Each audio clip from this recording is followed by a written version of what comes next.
Okay, हाय everyone. So हमारा next topic है gauge invariance of Lagrangian. Gauge invariance क्या होता है ये देखो। सपोज आपके पास हमारे पास कोई सिस्टम है और उसमें लैग्रांजियन इक्वेशन हमने देख ली है, और जो एल है अगर वो लैग्रांजियन इक्वेशन को सेटिस्फाई करता है तो गेज इनवेरिएंस ये कहता है कि एल प्राइम ये भी लैग्रांजियन इक्वेशन को सेटिस्फाई करेगा, बशर्ते यानी प्रोवाइडेड एल प्राइम आपका ये हो।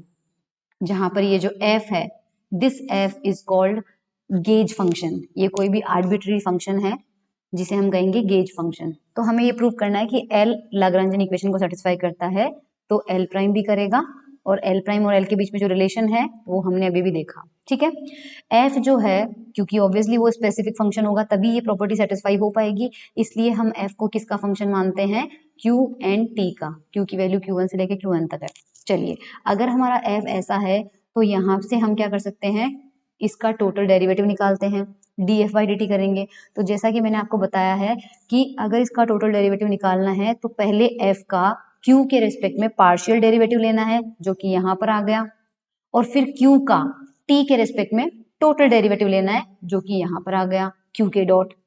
लास्ट में क्योंकि टी भी है तो हमारे पास कितना हो जाएगा, del F by del T. मैं बहुत बार बता चुकी हूँ ये टोटल डेरिवेटिव कैसे लेते हैं, लैग्रांजियन में भी किया है। सो आई होप इक्वेशन 78 आपको क्लियर है। अब हमारे पास क्योंकि एल जो है वो लैग्रांजियन इक्वेशन को सेटिस्फाई करता है तो ये 79 इक्वेशन तो हमारे पास जनरली ट्रू है ही। हम चाहते हैं कि एल प्राइम भी सेटिस्फाई करे, तो सेम इक्वेशन हमें मिलनी चाहिए, एल की जगह एल प्राइम लिखा हुआ होना चाहिए। तो एल की जगह एल प्राइम एक बार लिख के देख लेते हैं क्या मिलता है। अगर ये सेटिस्फाई करती तो हमें इक्वेशन मिलती 80। वहां पर आप ध्यान से देखिए, जो एल था उसकी जगह हमारे पास क्या आ गया, एल प्राइम आ गया। ये देखिए, हालांकि 80 हमने प्रूव नहीं की है, हमने भी प्रूव नहीं किया, हमें बस प्रूव करना है। लेकिन देखो अगर ये सेटिस्फाई होता है तो हमारे पास इक्वेशन 79 आपको क्या मिली थी, 80 के ऊपर देखो इक्वेशन 79 कौन सी मिली है, इक्वेशन देखो 79 है। 80 में से 79 को माइनस करो तो देखो ये L वाला पोर्शन इस L वाले पोर्शन से कैंसिल आउट, ये L वाला पोर्शन इस L वाले से कैंसिल आउट, तो रिमेनिंग पार्ट में आपका ये बचा है और एक ये बचा है। तो इन दोनों को साथ में हमने यहाँ पर लिख लिया है। तो इक्वेशन 81 हमें कब मिलेगी, अगर अगर अगर अगर हमारा एल प्राइम भी लैग्रांजियन इक्वेशन को सेटिस्फाई करेगा।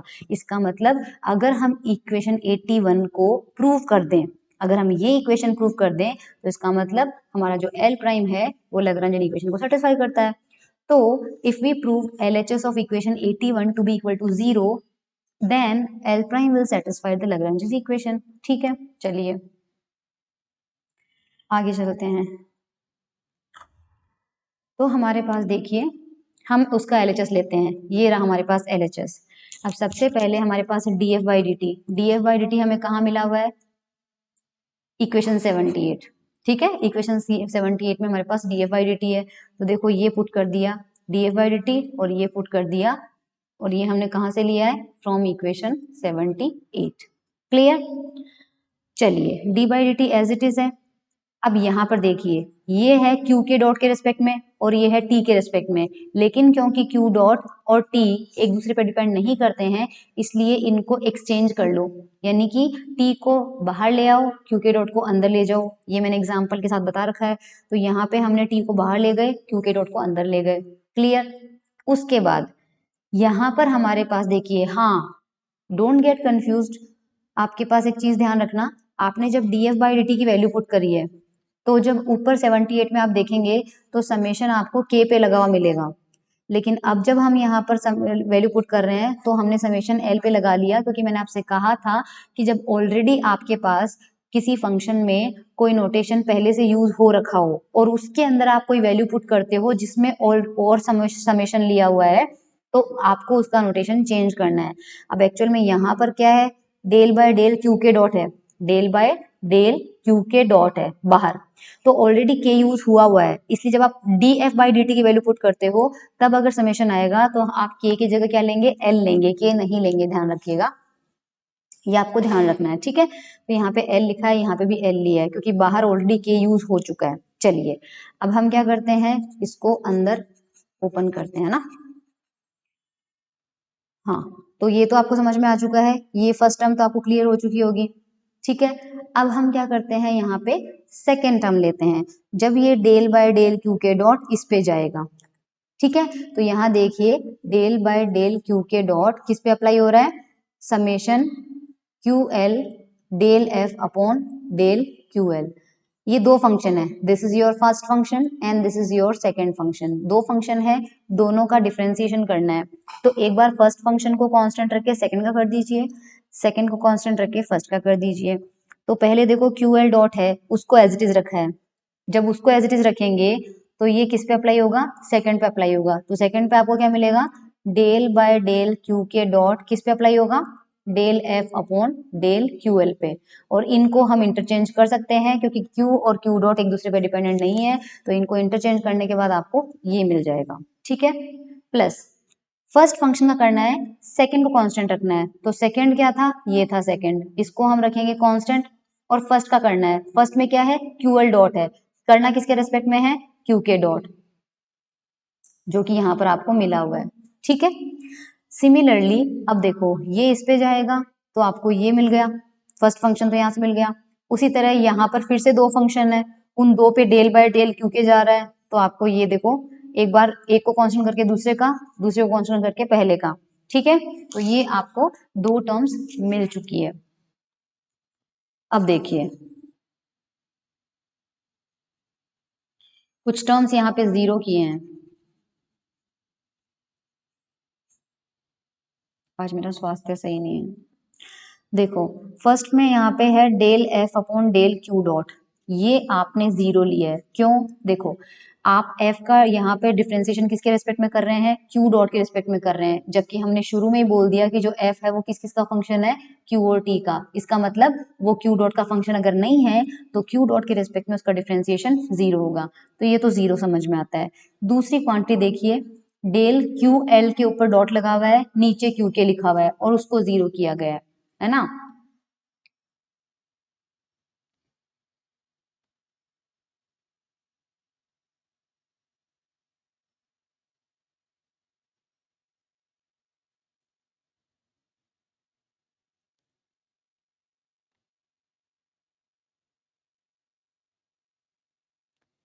ये टर्म जीरो माना है, del Q L dot, let's have a look, हाँ डेल क्यू एल के ऊपर डॉट नीचे डेल क्यू के है, उसको जीरो माना गया है। इसको जीरो माना गया है, क्यों माना गया है, देखिए हम नॉर्मली जब कोई फंक्शन लेते हैं तो वो हम फंक्शन लेते हैं सपोज क्यू, क्यू डॉट और टी का। तो जाहिर सी बात है क्यू, क्यू डॉट और टी, इन तीनों का आपस में कोई डिपेंडेंस नहीं है, ये तीनों इंडिपेंडेंट वेरिएबल की तरह है। इसका मतलब क्यू जो है वो क्यू डॉट का फंक्शन नहीं है और क्यू डॉट जो है वो क्यू का फंक्शन नहीं है। अगर क्यू डॉट क्यू का फंक्शन ही नहीं है तो क्यू डॉट का डिफरेंशिएशन क्यू के रेस्पेक्ट में करेंगे तो जीरो ही मिलेगा, ठीक है। तो सेकंड वाला पार्ट भी आपका जीरो समझ में आ रहा है। अब लास्ट में थर्ड वाला, जिसमें क्यू एल के ऊपर डॉट है और क्यू के ऊपर डॉट है, यानी ये लिखा हुआ है क्यू एल डॉट और यहाँ पे है क्यू के डॉट, इसको लिखा है डेल्टा एल के। सबसे पहले मैं आपको बता देती हूँ डेल्टा फंक्शन की प्रॉपर्टी क्या होती है।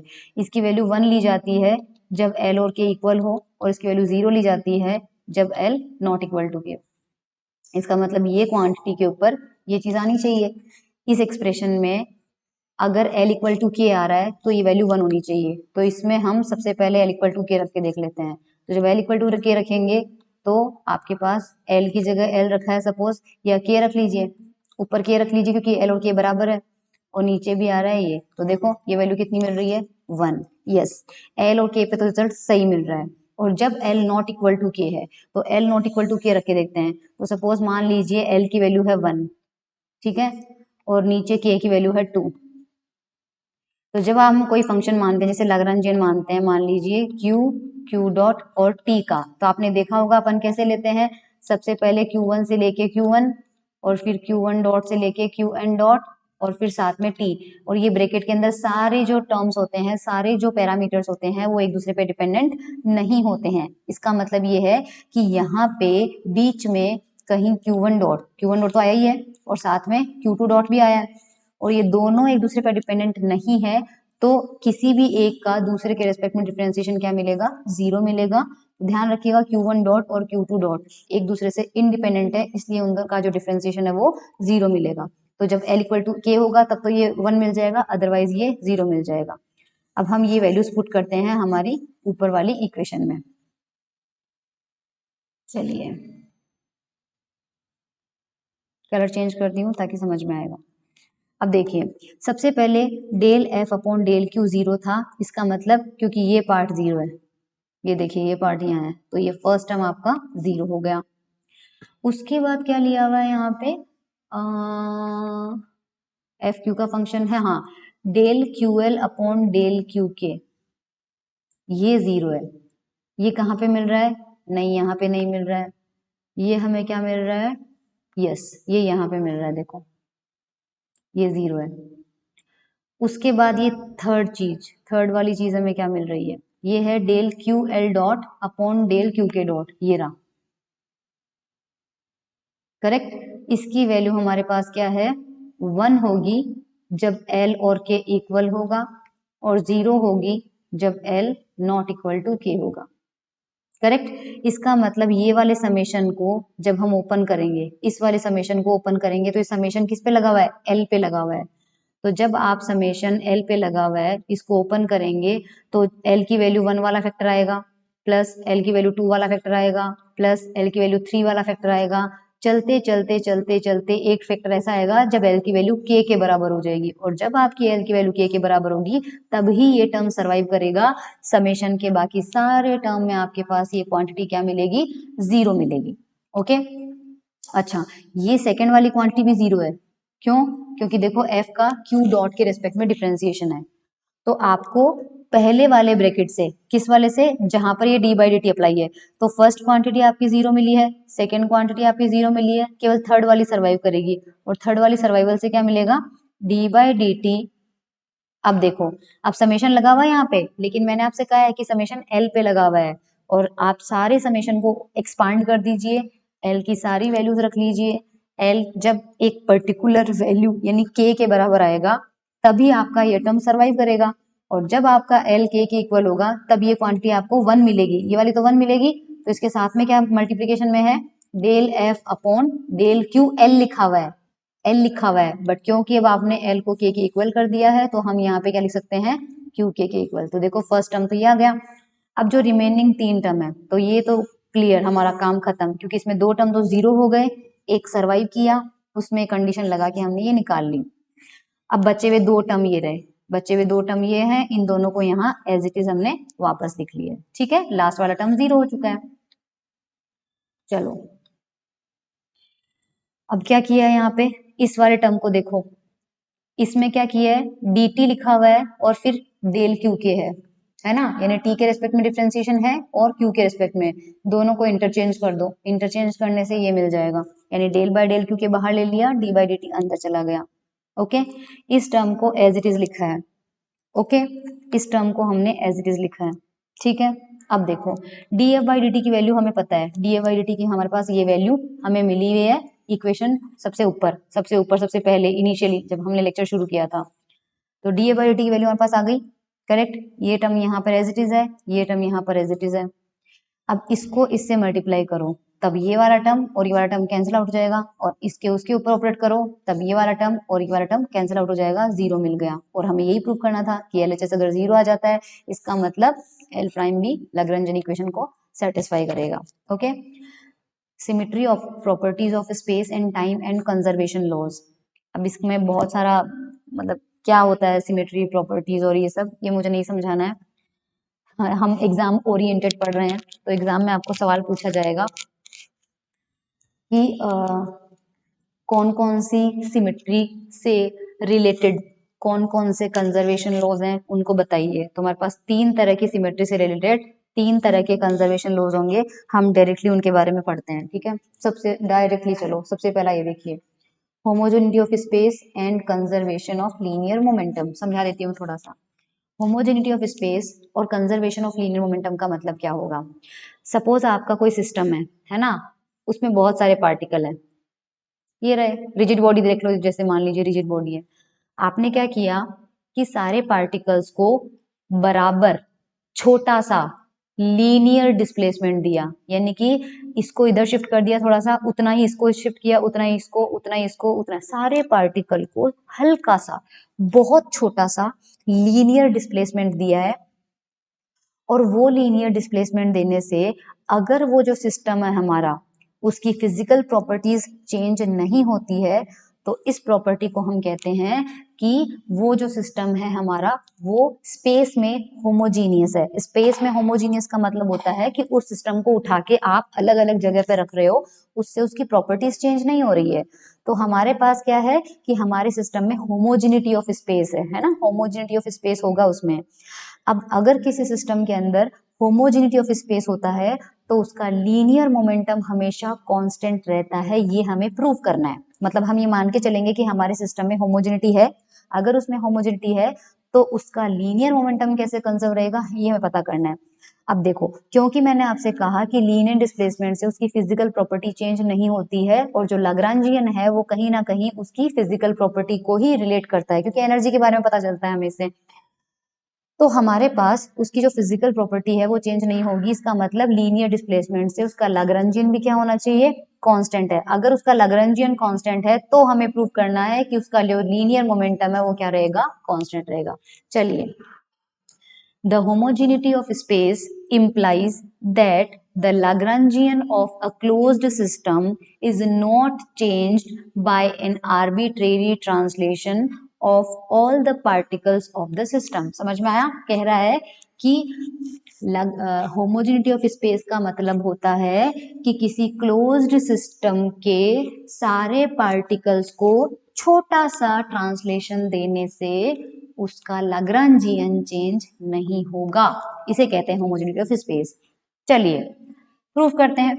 तो कार्टेशियन कोऑर्डिनेट में छोटा सा ट्रांसलेशन हमने दिया है ith पार्टिकल का। तो ith पार्टिकल की लोकेशन पहले कहाँ थी, Ri पे। अब क्योंकि हमने उसको डिस्प्लेसमेंट कर दिया तो सपोज उसका कितना हो गया, Ri प्लस डेल्टा Ri। तो ये आ गया Ri प्लस डेल्टा Ri। मान लीजिए डेल्टा Ri जो है उसको हम एप्सिलॉन से रिप्रेजेंट करें, और वो कांस्टेंट है सारे पार्टिकल्स के लिए, क्योंकि मैंने कहा था सारे पार्टिकल्स को सेम डिस्प्लेसमेंट देना है। जब को सेम ही देना है तो आई लगाने का मतलब क्या है, तो इसलिए इस डेल्टा Ri को हम किससे रिप्रेजेंट कर रहे हैं, एप्सिलॉन से। तो ये एप्सिलॉन बोल्ड लिखा हुआ है यहाँ पे। बोल्ड देखो, बोल्ड का मतलब डार्क किए हुए जो अल्फाबेट है ना, इसका मतलब वो वेक्टर क्वांटिटीज है। तो यहाँ पर डिस्प्लेसमेंट है तो जाहिर सी बात इसका मतलब ये भी वेक्टर है, ये भी वेक्टर है, ये भी वेक्टर है, ये भी वेक्टर है, ये भी वेक्टर है, और ये भी वेक्टर है। ये बात ध्यान रखिएगा आप, है ना।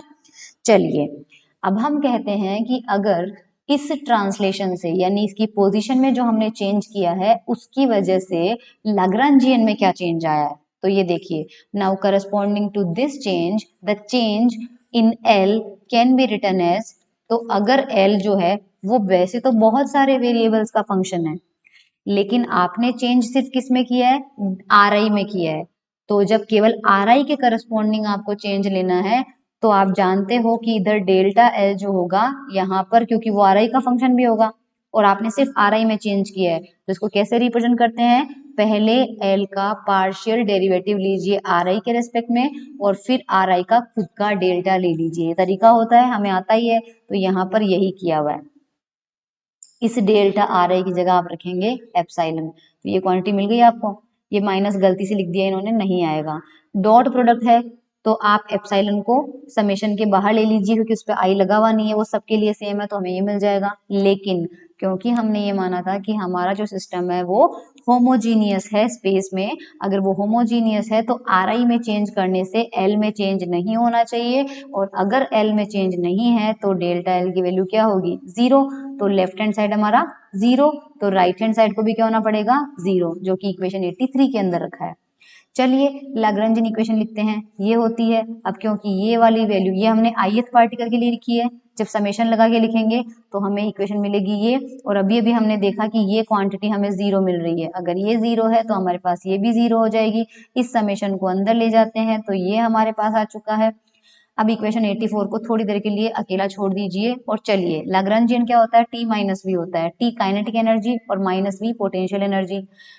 हमें क्या चाहिए, डेल्टा L का Ri डॉट के रिस्पेक्ट में डिफ्रेंसिएशन। तो डेल्टा L का मतलब L का Ri डॉट के रिस्पेक्ट में करो तो इस क्वांटिटी का होगा। इसमें तो आर डॉट है ही नहीं, तो इसका तो हो जाएगा 0। इसमें देखिए 1/2 कांस्टेंट, एम आई कांस्टेंट और आर आई डॉट का स्क्वायर लिखा हुआ है, तो 2 आर आई डॉट हो जाएगा। तो 2 से 2 कैंसिल आउट हो जाएगा, कितना आ रहा है M I R I dot, जो कि यहाँ पे लिखा हुआ है M I R I dot. और आर आई डॉट क्या होता है, वेलोसिटी, और M into velocity, mass into velocity क्या होता है, linear momentum of ith particle.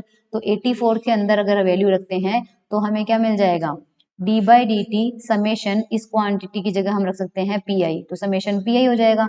Summation P I, किसी भी फंक्शन का अगर डेरिवेटिव 0 आता है, इसका मतलब वो फंक्शन आपके पास क्या है, कांस्टेंट, क्योंकि कांस्टेंट का डेरिवेटिव तो 0 होता है।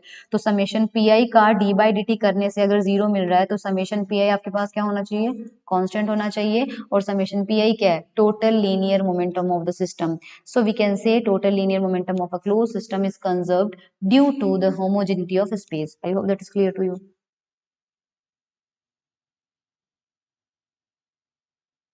चलिए, अब हमारा पास क्या है यहाँ पे, isotropy of space and conservation of angular momentum. जैसे हमने होमोजेनिटी ऑफ स्पेस लिया है, वैसे ही हम क्या करेंगे, आइसोट्रॉपी ऑफ स्पेस जो होता है, अगर किसी कोई सिस्टम आइसोट्रॉपिक है तो उसका एंगुलर मोमेंटम कंजर्व रहेगा। तो होमोजेनिटी ऑफ स्पेस में हमने क्या किया था कि अगर हम हमारे सिस्टम को लीनियर डिस्प्लेसमेंट देते हैं और अगर उससे उसका लैग्रैन्जियन चेंज नहीं होता है तो उसका लीनियर मोमेंटम कंजर्व रहेगा।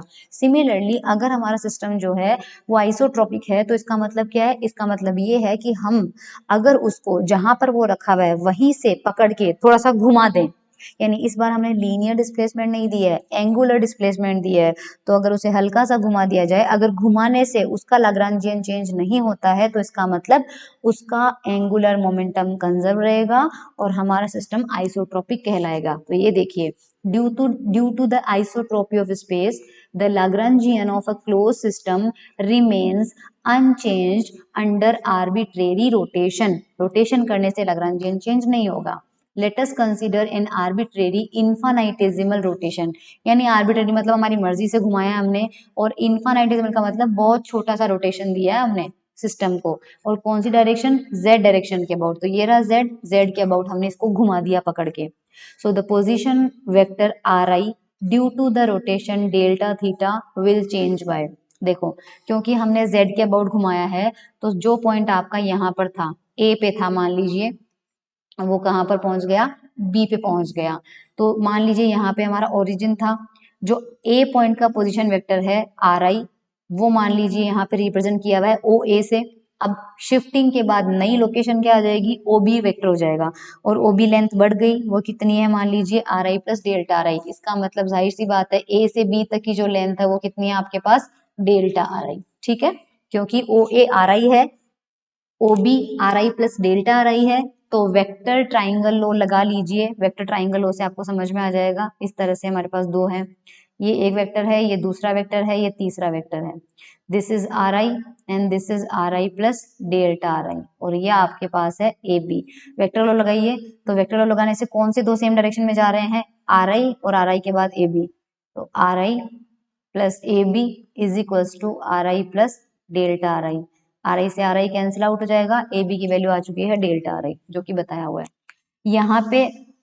जब आप इसको घुमा रहे थे, तो ये जो आर आई है, राइट, ए पॉइंट जो है वो पूरा, अगर हम इसे कंप्लीट रोटेशन देते, तो ए पॉइंट जो है वो हॉरिजॉन्टल प्लेन में एक सर्कल कवर करता, राइट। तो यहाँ पर वो सर्कल बना दिया गया है, हालांकि हमने उस सर्कल के ऊपर पूरा घुमाया नहीं है, हम ए से बी तक जाके रुक गए। तो सर्कल पे यानी हॉरिजॉन्टल प्लेन में कितना एंगल बन रहा है, डेल्टा थीटा, और जेड एक्सिस के साथ कितना एंगल बन रहा है, आर आई का फाई बन रहा है। ये बात ध्यान में रखनी है। तो इस डेल्टा आर आई में और आर आई में क्या रिलेशन है, तो यहाँ पर देखिए, सबसे पहले मैं आपको एक डायग्राम से बताती हूँ।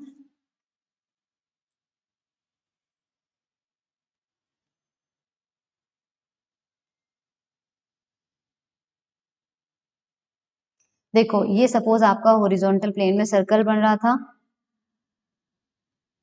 ये इसके परपेंडिकुलर डायरेक्शन में मैंने एक लाइन ड्रॉ करी है।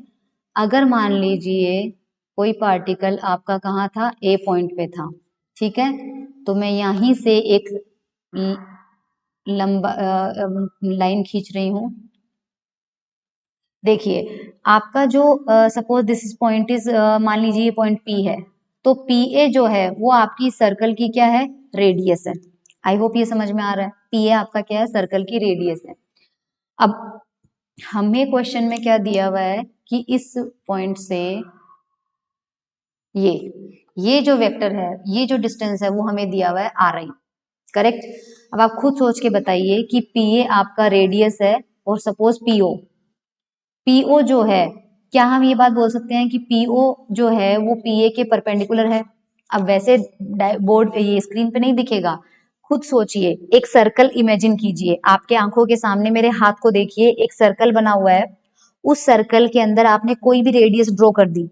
अब उस सर्कल के बिल्कुल सेंटर से गुजरती हुई एक लाइन सोचिए, इमेजिन कीजिए, तो वो लाइन वर्टिकल है और रेडियस आपकी हॉरिजॉन्टल प्लेन में है, तो रेडियस और इस वर्टिकल लाइन के बीच में एंगल हमेशा क्या रहेगा, 90 डिग्री।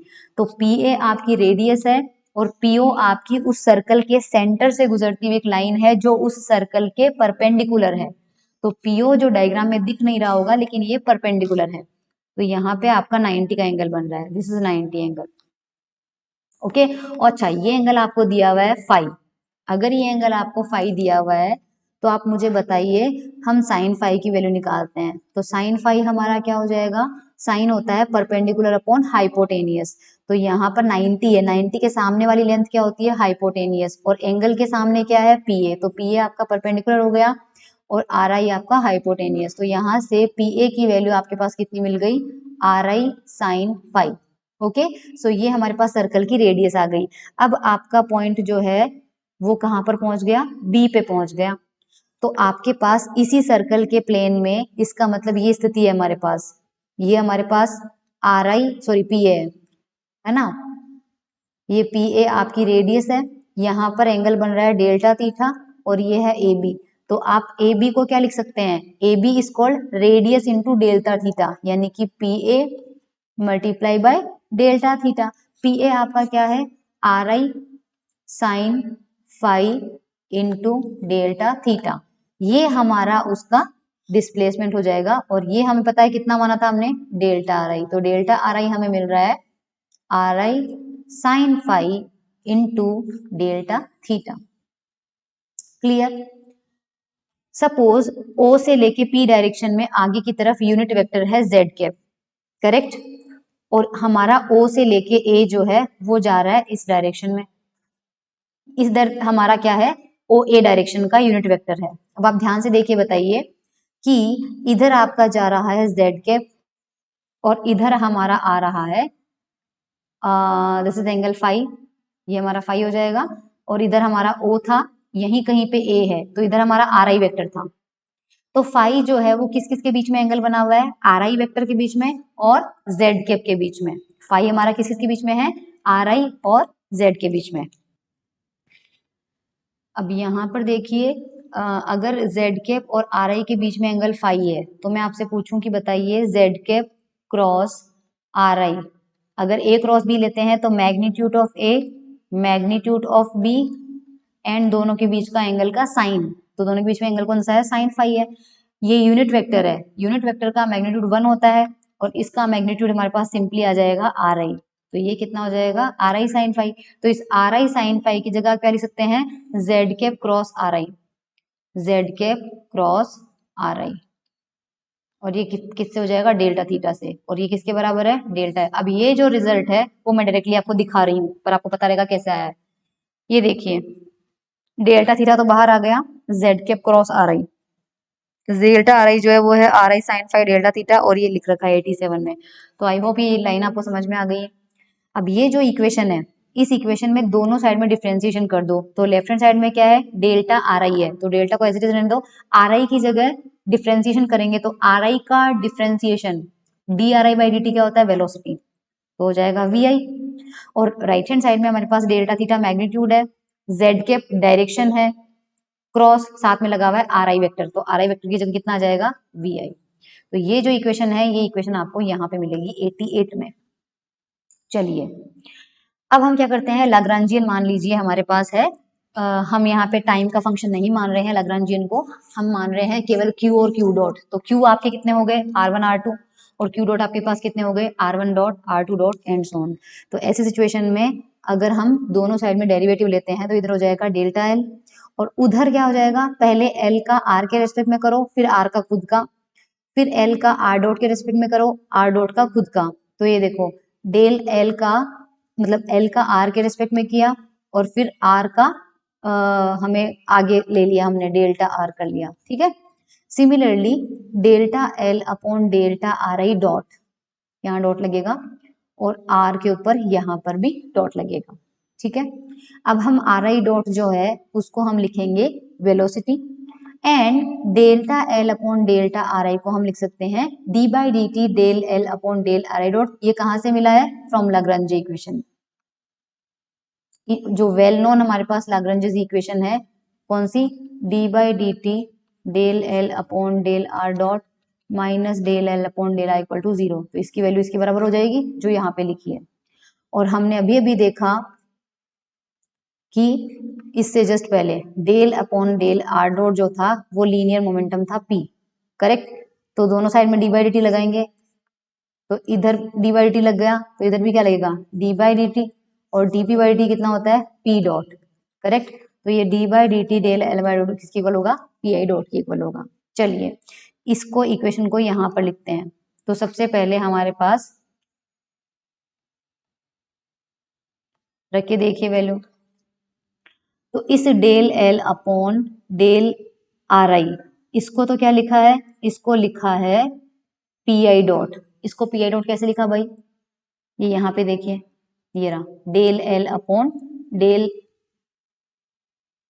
आर आई जो है उसको आप क्या लिख सकते हो, पी आई डॉट लिख सकते हो। तो पी आई डॉट तो यहाँ आ गया, साथ में है डॉट डेल्टा आर आई, वो एज इट इज लिखा है, plus del L upon del are I. तो del L upon del are I dot है ना, यहाँ डॉट लगा हुआ है, del L upon del are I dot, और del L upon del are I dot को हमने लिखा है सिंपल पी आएगा ना यहाँ पर, तो यहाँ पर तो सिंपल पी आना चाहिए ना, यस यहाँ पे सिंपल आएगा, क्योंकि del L upon del are dot निकालना है अपन को, ठीक है। तो एल क्या होता है, काइनेटिक माइनस पोटेंशियल। देखो पोटेंशियल तो आर डॉट का फंक्शन होता नहीं है, पोटेंशियल में आर डॉट आता नहीं है, तो सिर्फ काइनेटिक लिख लो। तो del T upon del are dot, और del upon del are dot kinetic energy होती है 1/2 mv², तो आर डॉट का स्क्वायर लिख रही हूँ।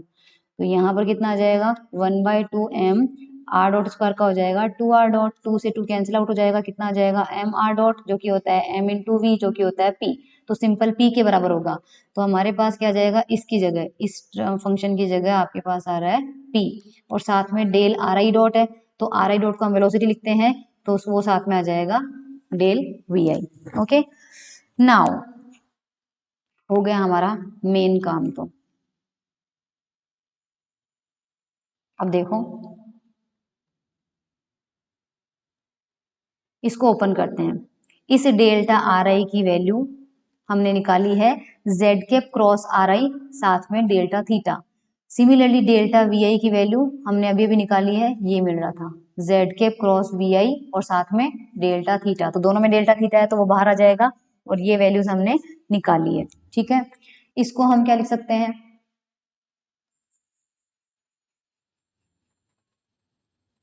देखिए इसको क्या लिख सकते हैं,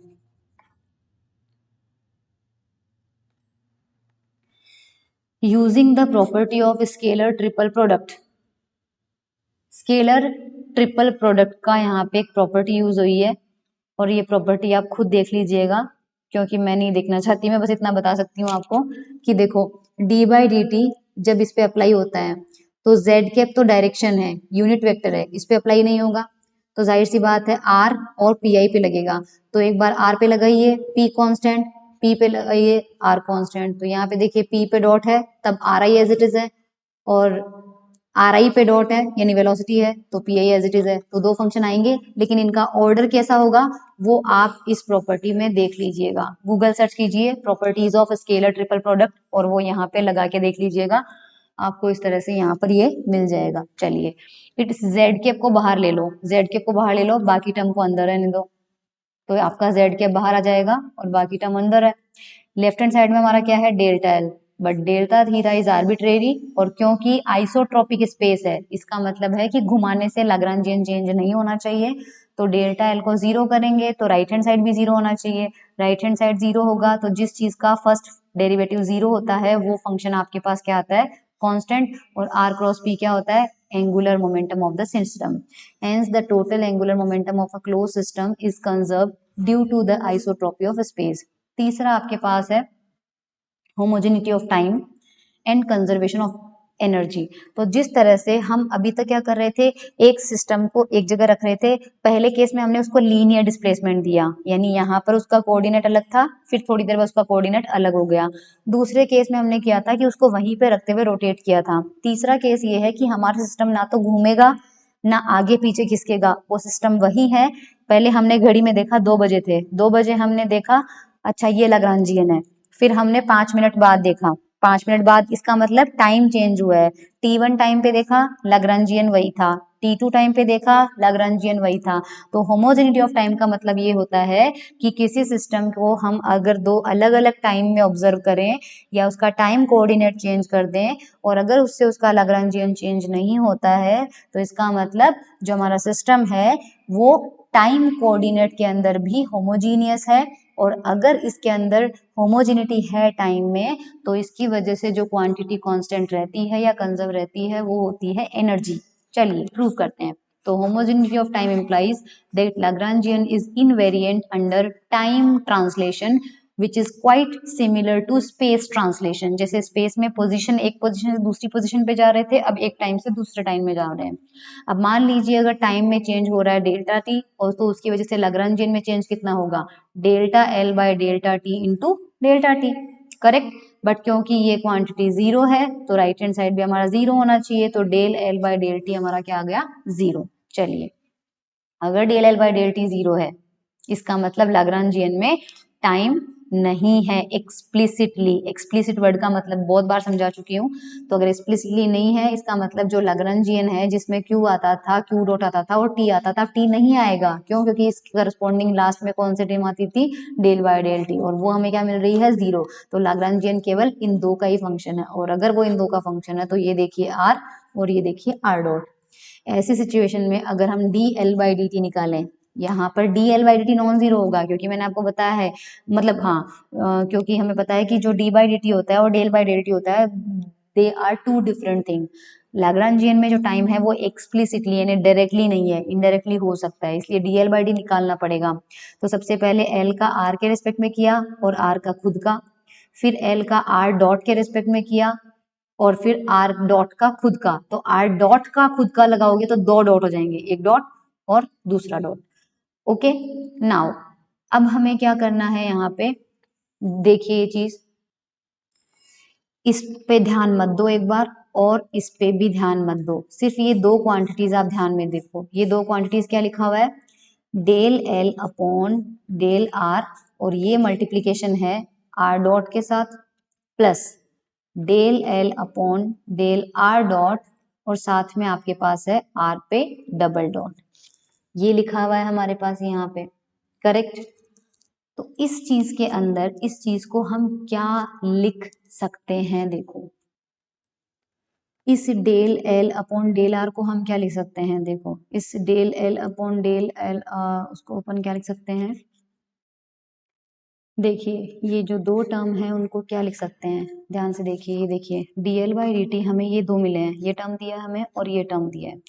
हम लाग्रांजन इक्वेशन को यूज करके डेल, क्योंकि लाग्रांजन इक्वेशन क्या होती है, d by D T del L upon del are dot minus del L upon del r equal to zero. तो हमें किसकी वैल्यू चाहिए, del L upon del r. तो डेल एल आर को किसके इक्वल लिख सकते हैं, D by D T del L upon del are dot. तो this quantity can be written as d by D T del L upon del are dot. ये r dot जो है वो हमने एज इट इज यहाँ पे लिख दिया। सेकेंड क्वांटिटी में हमारे पास ये टर्म था, इसको हमने एज इट इज लिखा है, और आर डॉट को हमने एज इट इज लिखा है। अब देखिए अगर डी बाई डी टी और ब्रैकेट के अंदर हम ये first function, this is first function and this is second function, अगर ये निकालें तो क्या मिलेगा, पहले फर्स्ट फंक्शन का डेरिवेटिव लो, तो ये देखो फर्स्ट फंक्शन पे ऑपरेट हो गया और उस टाइम पे सेकंड फंक्शन को कांस्टेंट, तो हमारे पास देखो फर्स्ट फंक्शन कर दिया, second function constant plus first function को कांस्टेंट, ये first function as it is और सेकंड फंक्शन का करना है। सेकंड फंक्शन पे आर डॉट लगा हुआ है, उसकी जगह कितना आ जाएगा सेकंड फंक्शन में आर डॉट। अब देखो ये वाली क्वांटिटी और ये वाली क्वांटिटी सेम है, इसका मतलब हमारे पास dl बाई dt के अंदर राइट हैंड साइड में जो दो टर्म थे, इन दो टर्म की जगह हम क्या लिख सकते हैं, ये वाला टर्म लिख सकते हैं, करेक्ट, ये वाला टर्म। तो इन दोनों को जगह ये आएगा और इसकी जगह आ जाएगा ये d by D T bracket में डेल एल अपॉन, तो देखिए ये मिल जाएगा, ये डी बाई, ये यहाँ पर डॉट लगा हुआ है, ये देखिए del L upon del are I dot dot r I dot, correct, ठीक है। अब इधर हमारे पास क्या है, d l by D t, इधर भी है डी बाई टी, तो दोनों साइड में डी बाई टी को ले लो, ये del L upon del are I dot है और यहाँ पे आर आई डॉट हो जाएगा माइनस का एल इक्वल टू 0। उसके बाद हमें क्या करना पड़ेगा, यहाँ पे इसको क्या लिखना पड़ेगा, यस, जिसका फंक्शन, जिसका डेरिवेटिव 0 होता है वो क्वांटिटी कांस्टेंट होती है। तो इस बार ब्रैकेट के अंदर क्या है हमारे पास, इसको हटा दो, यहाँ पे ब्रैकेट के अंदर हमारे पास क्या है, ये क्वांटिटी, ये वाली क्वांटिटी ब्रैकेट के अंदर वाली, ये हमारे पास कांस्टेंट हो जाएगी। अब हम निकालते हैं del L upon del are dot की वैल्यू। तो del upon del are dot हमारे पास होता है काइनेटिक और पोटेंशियल दिया हुआ है, तो ये हमने निकाला है किसके इक्वल, ये m I R I dot के इक्वल, ठीक है। तो यानी ये क्वांटिटी है M I R I dot, और साथ में इसमें मल्टीप्लिकेशन में क्या है, डॉट आर आई डॉट, ये लगा हुआ है, और माइनस का एल इक्वल टू क्या है, कांस्टेंट। तो ये दोनों मल्टीप्लाई हो जाएंगे तो कितना आ जाएगा, M I R I dot का square minus L equal to constant, या फिर M I V I square minus का L equal to constant. M I V I square क्या होती है, काइनेटिक एनर्जी होती है 1/2 एम वी स्क्वायर, यहाँ से एम वी स्क्वायर की वैल्यू करेंगे तो कितना आ जाएगा 2 ऑफ टी, तो यह 2t हो जाएगा। तो हमें मिल रहा है 2t minus L equal to constant, और L की वैल्यू कितनी होती है, T माइनस वी, L हमारे पास कितना होता है T माइनस वी, तो 2T minus T minus v equal to constant, जो कि कितना मिलेगा T plus v equal to constant. तो T प्लस वी हमारे पास होता है kinetic plus potential which is total energy, hence total energy is conserved for a closed system due to homogeneity of time, ठीक है। गैलीलियन ट्रांसफॉर्मेशन वाला हमें नहीं करना है। चलिए ये हमारे पास कुछ एग्जांपल्स हैं जो कि हम अब कर लेते हैं, ओके। तो ये एग्जांपल देखिए, write down Lagrange's equation of motion for a particle of mass m falling freely under gravity near the surface of earth. तो ये नहीं करना है, क्योंकि देखिए अगर कोई पार्टिकल अर्थ के सरफेस से ऊपर से गिर रहा है तो ऑब्वियसली वो केवल वर्टिकल डायरेक्शन में मूवमेंट कर रहा है, और वर्टिकल डायरेक्शन मान लीजिए कौन सी है, z है। तो ऐसी सिचुएशन में उसकी जो काइनेटिक एनर्जी है वो कौन सी होगी, ये देखिए ये होगी, और किसी टाइम पे वो z हाइट पे है तो पोटेंशियल एनर्जी होगी ये, तो लैग्रेंजियन कितना होगा t माइनस वी, ओके, और सिर्फ z कोऑर्डिनेट मूव कर रहा है। तो ये रही इक्वेशन, वैल्यू निकालिए, पुट करिए, you will get the equation. ये मान लीजिए कोई पार्टिकल है, इस फोर्स में मूव कर रहा है, तो एक तो हमें पूछा जा रहा है कि उसका जो एंगुलर मोमेंटम है वो कंजर्व रहेगा या नहीं रहेगा, डिफरेंशियल इक्वेशन उसकी सॉल्व करनी है। तो पोलर कोऑर्डिनेट में जो काइनेटिक एनर्जी होती है वो होती है 1/2 m, ये हमने पहले देख रखी है। तो हमारे पास यहाँ पर दो वेरिएबल है r और थीटा, तो हमें क्या करना है, हमारे पास हमें क्योंकि पूछा जा रहा है कि डिफरेंशियल इक्वेशन और फोर्स निकालना है। देखो ये वैल्यू आपको पता है, ये वाली इक्वेशन हमारे पास होती है del T by del Q dot minus del T by del Q is equal to G K, generalized force की इक्वेशन होती है हमारे पास। तो थीटा में लिखेंगे तो ये आ जाएगी, सिमिलरली यही इक्वेशन हमारे पास जी आर में आ जाएगी, करेक्ट। यहाँ से इनकी वैल्यूज निकाल लीजिए, ओके, ये ज्यादा समझाना नहीं है क्योंकि अपन कर चुके हैं ऐसे बहुत सारे क्वेश्चन। तो हमारे पास क्योंकि जो फोर्स लग रहा है, देखिए क्वेश्चन में जो हमें फोर्स दिया है उस फोर्स में केवल आर कैप है, इसमें थीटा कैप का कोई पार्ट नहीं है। इसका मतलब हम जो फोर्स है हमारा वो दो कंपोनेंट से मिलकर बनता है, ध्यान रखिएगा। आर कैप की जो डायरेक्शन में है वो होगा एफ आर, और थीटा कैप डायरेक्शन में जो होगा वो एफ थीटा, क्योंकि थीटा कैप का कंपोनेंट ही नहीं है, इसका मतलब हमारा एफ थीटा 0 होगा, इसका मतलब जी थीटा हमारा क्या है, 0 है। तो जी थीटा हमारा 0 है, ये रहा 0, तो ये लेफ्ट हैंड साइड हमारे पास क्या रहेगी, 0 रहेगी। तो हमारे पास इसको 0 रखेंगे, ऊपर से वैल्यू पुट करेंगे, जो हमने यहाँ से वैल्यू निकाल रखी है वो वैल्यूज पुट करेंगे, तो हमारे पास आ जाएगा ये। और हम जानते हैं this m r square, theta dot क्या होता है, ओमेगा, और एम आर स्क्वायर आपका क्या होता है, एंगुलर मोमेंटम। ध्यान रखिएगा एम आर स्क्वायर होता है एंगुलर मोमेंटम, जो कि हमारा क्या रहेगा, कंजर्व। सिमिलरली हमारे पास जी आर में करेंगे, तो जी आर हमें वही, जी आर ध्यान रखना, जी आर हमारा वही होगा जो एफ आर है, क्योंकि इस कंडीशन में जो कोऑर्डिनेट है उसको हमने लेंथ माना है। जब कोऑर्डिनेट जो होता है उसकी डायमेंशन लेंथ की होती है, तो जनरलाइज फोर्स की जो डायमेंशन होती है वो फोर्स की होती है, तो ये एफ से रिप्रेजेंट होगा, ओके। चलिए नेक्स्ट क्वेश्चन इंपॉर्टेंट नहीं है ये वाला, बाकी आप बुक में देख कर करना चाहें तो आपको समझ में आ जाएगा। ये वैसे उतना इंपॉर्टेंट नहीं है, ये भी उतना इंपॉर्टेंट नहीं है, ये भी नहीं है।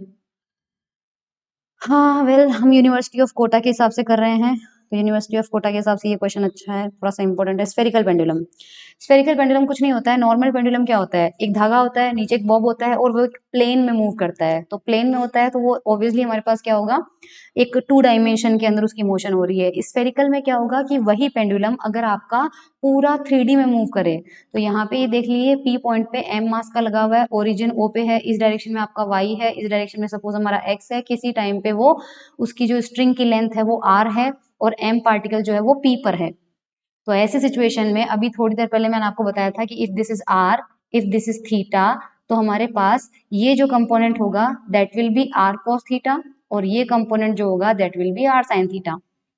या फिर आपको ये सब नहीं करना है तो आप ये सब मत कीजिए, आप सिर्फ ये ट्रांसफॉर्मेशन इक्वेशन ध्यान में रखिए, क्योंकि ये ट्रांसफॉर्मेशन इक्वेशन आपने बीएससी पार्ट सेकंड में मैथमेटिकल फिजिक्स में पढ़ी है।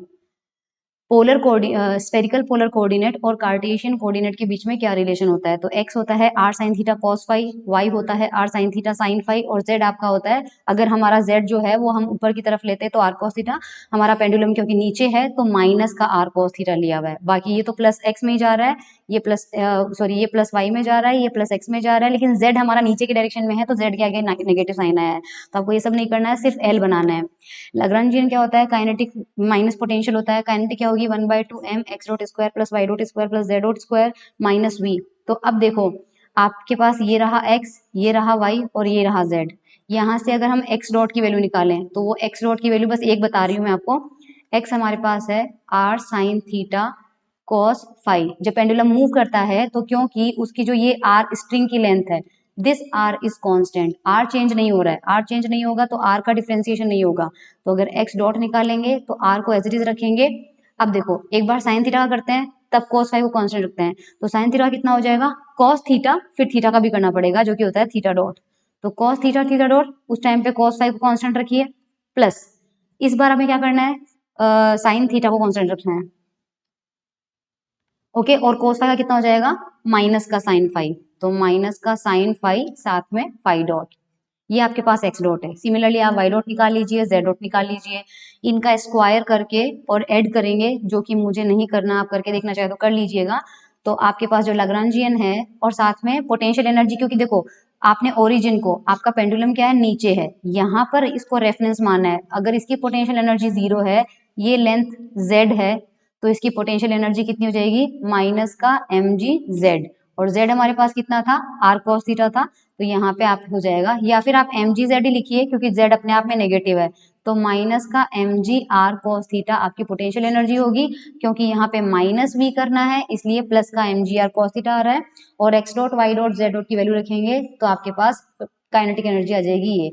तो ये हमारे पास क्या है लैग्रेंजियन है। अब हमारे पास r तो चेंज हो नहीं रहा है, सिर्फ थीटा और फाई हो रहा है, तो थीटा में इक्वेशन और फाई में इक्वेशन, करेक्ट, थीटा में इक्वेशन निकाल के रखिए और हमारे पास फाई में भी इक्वेशन निकाल के रखिए, तो आपको फाई में भी मिल जाएगा, ये फाई में इक्वेशन है, ठीक है। तो ये दो डिफरेंशियल इक्वेशन हो जाएगी।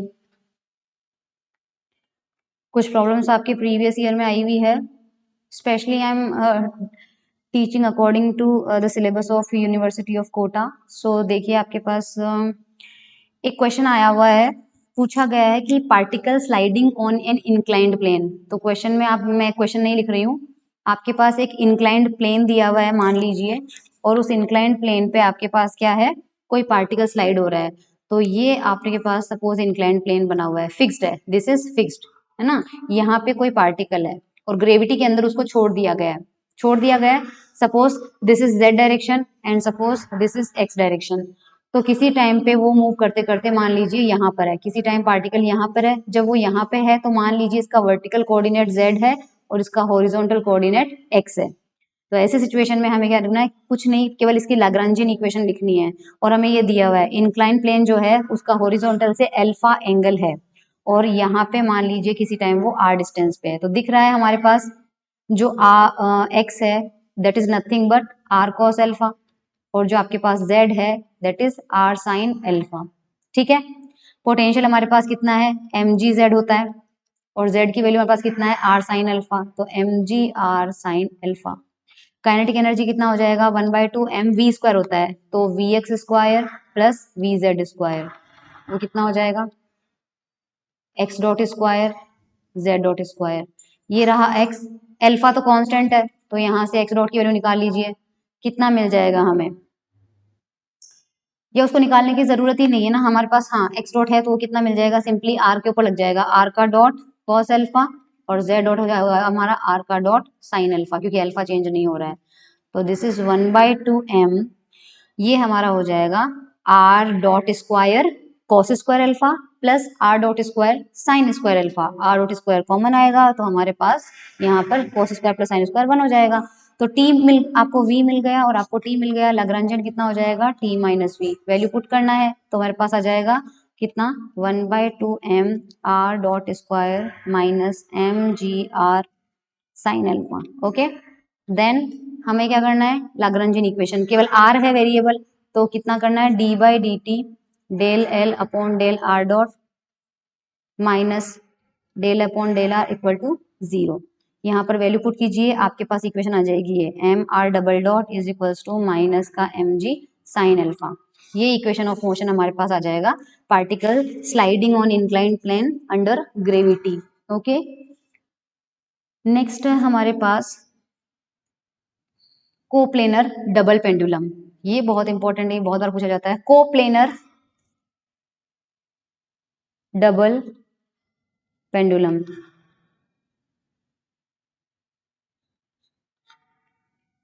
कोप्लेनर डबल पेंडुलम का मतलब है कि सपोज देखिए हमारे पास ये हमारा कोऑर्डिनेट सिस्टम का ओरिजिन है, यहाँ पे दिस इज एक्स डायरेक्शन और ऊपर हमारे पास वाई है, ये नीचे नेगेटिव वाई में हो जाएगा, वाई हो जाएगा, ठीक है। पेंडुलम बना रहे हैं, पेंडुलम का मतलब है कि यहाँ से सपोर्ट लिया, एक स्ट्रिंग बांधी, यहाँ पे एक पार्टिकल कनेक्टेड है, ओके, दिस इज L1 और यहाँ पे एंगल बन रहा है θ1, उसके बाद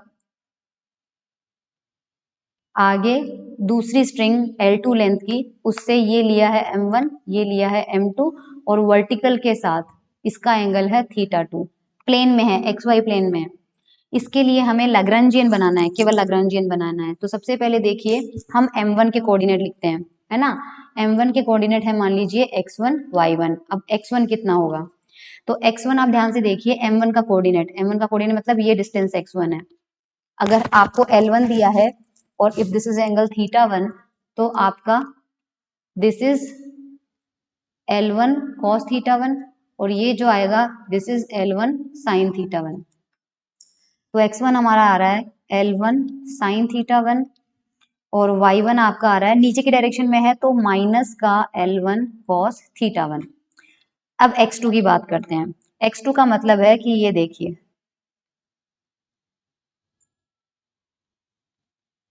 ये पूरी लेंथ है x2, तो इसमें से L1 sin θ1 तो आएगा ही आएगा, प्लस एक्स्ट्रा टर्म ऐड करना है, तो देखिए एक्स्ट्रा टर्म ऐड कौन सा करोगे, ये डिस्टेंस एक्स्ट्रा हमें ऐड करनी है, ये कितनी होगी, इसके लिए आप यहाँ से ये परपेंडिकुलर सॉरी ये ट्राइंगल कंप्लीट करो, ये हमारे पास है L2, ठीक है, ये एक रेक्टेंगल ड्रॉ करो, इसमें हमारे पास ये है और यहाँ पे एंगल थीटा बन रहा है, तो जाहिर सी बात है ये लेंथ कितनी हो जाएगी L2 cos θ2 और L2 sin θ2 और ये डिस्टेंस हमारे पास हो जाएगी L2 cos θ2, तो हमारे पास देखिए x2 कितना आ रहा है L1 sin θ1 plus L2 sin θ2 और y2 हमारे पास कितना आ रहा है माइनस का L1 cos θ1 माइनस का L2 cos θ2। अब हमें क्या करना है, हाँ पोटेंशियल एनर्जी देखिए, सबसे पहले काइनेटिक एनर्जी निकालते हैं सबसे पहले, तो T हमारे पास हो जाएगा, दोनों का करना है,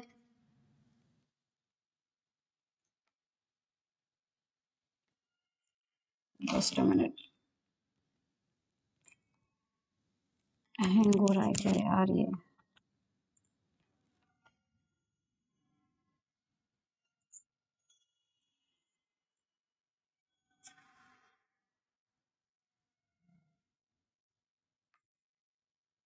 यस हमारे पास काइनेटिक एनर्जी निकालेंगे तो पहले वाले पार्टिकल की हो जाएगा m1v1² m2v2², okay, now this is 1/2 m1 v1² का मतलब है x1 dot square plus y1 dot square.